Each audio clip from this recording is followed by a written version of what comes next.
What did they do? October 19, 2020 by Anna von Reitz.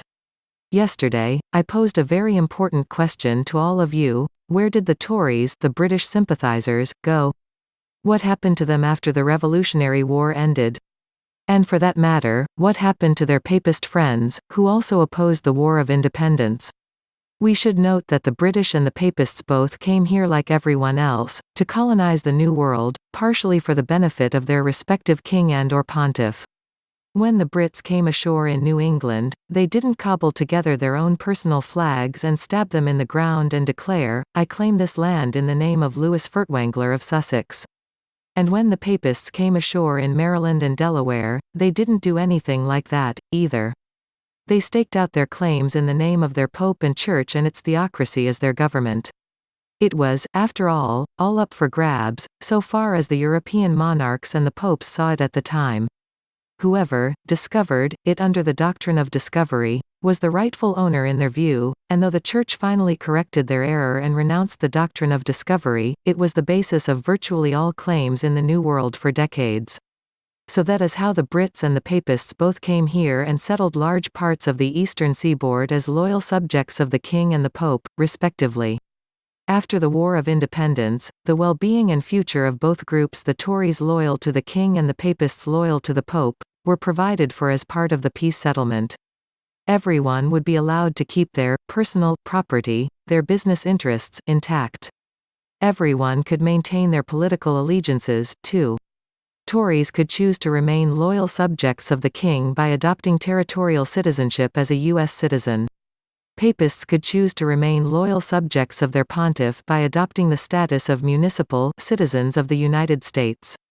Both these large and well-represented groups would be tolerated by the new American government as foreign citizens called inhabitants, and residents, allowed to be here for the purpose of providing essential government services that were firmly established and contractually agreed upon via the constitutions adopted in 1789 and 1790, respectively. So, from the first, both the Tory loyalists and the Papists were protected, kept all their property assets except that their land was held under title as real estate and not really theirs, and a substantial portion of them were hired right off the bat to provide essential government services, which gave them a catbird seat position to mess with us. Which they have done for over 200 years. Most of them probably don't even remember why. In answer to what they did, they became professional bureaucrats in charge of the various aspects of providing services to our fledgling government. The Tories loyal to the King ensconced themselves in our port cities and got heavily involved in administering customs houses, taxes, tariffs, trade agreements, and also administering the United States Navy on the high seas and navigable inland waterways, and all the maritime and admiralty courts. Through their position as our trustees on the high seas and navigable inland waterways, they also gained control of the U.S. Marine Corps and overall influence over our military operations, services, and suppliers. Last but not least, they privately became dealers in arms, currencies, tobacco, alcohol and any other contraband, federally regulated, goods. The Papists loyal to their pontiff entrenched as what we know today as the Federal Civil Service, and began the buildup of the agency system we know today as the alphabet soups, which are all subcontractors of our subcontractors, layered up so that the Papists don't have any work to do and no accountability, either. Think of Nancy Pelosi on her velvet tuffet.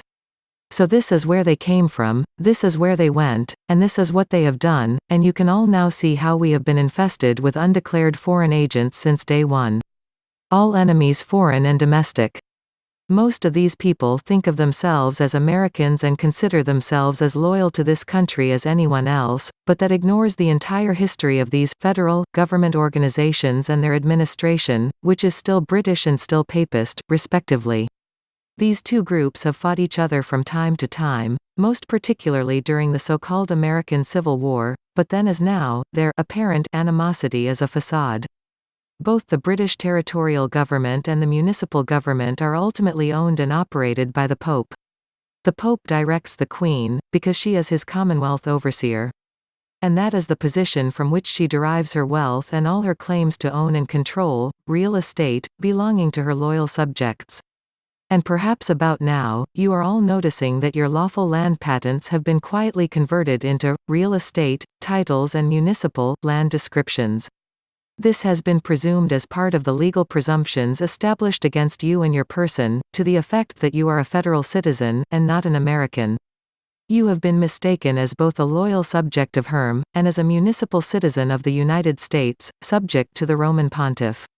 As a result, all your assets including your given name have been seized upon, registered as property belonging to the Queen and the Pope, and you have been reduced to the level of a British subject serving as an indentured servant of the Crown, and/or a willing municipal slave, whose labor and all assets are thought to be donated to the Church. This is what these people have done to themselves and to you, whether or not they know what they are doing. There's just one problem for them, for their Queen, and for their Pontiff: what they've done here is massively and internationally criminal. They have enslaved and suborned and stolen the assets of the people and the states of this entire country via identity theft and personation schemes. They have colluded and conspired against and evaded their constitutional obligations. They have acted in gross breach of trust and violation of their commercial service contracts. They have violated the Geneva Conventions, the Hague Conventions, their own Universal Declaration of Human Rights, and the Nuremberg Code, hands down. And they continue to do so, despite the fact that, as Americans, we are their employers and we are owed every jot of the respective constitutions, including their good faith service. We are now engaged in addressing these facts, as Americans who have declared their birthright political status. Go to www.theamericanstatesassembly.net to find out more. If you enjoy having Anna's latest articles made into videos, please consider making a purchase from Ed's website sacredintuitiveelements.com. Thank you.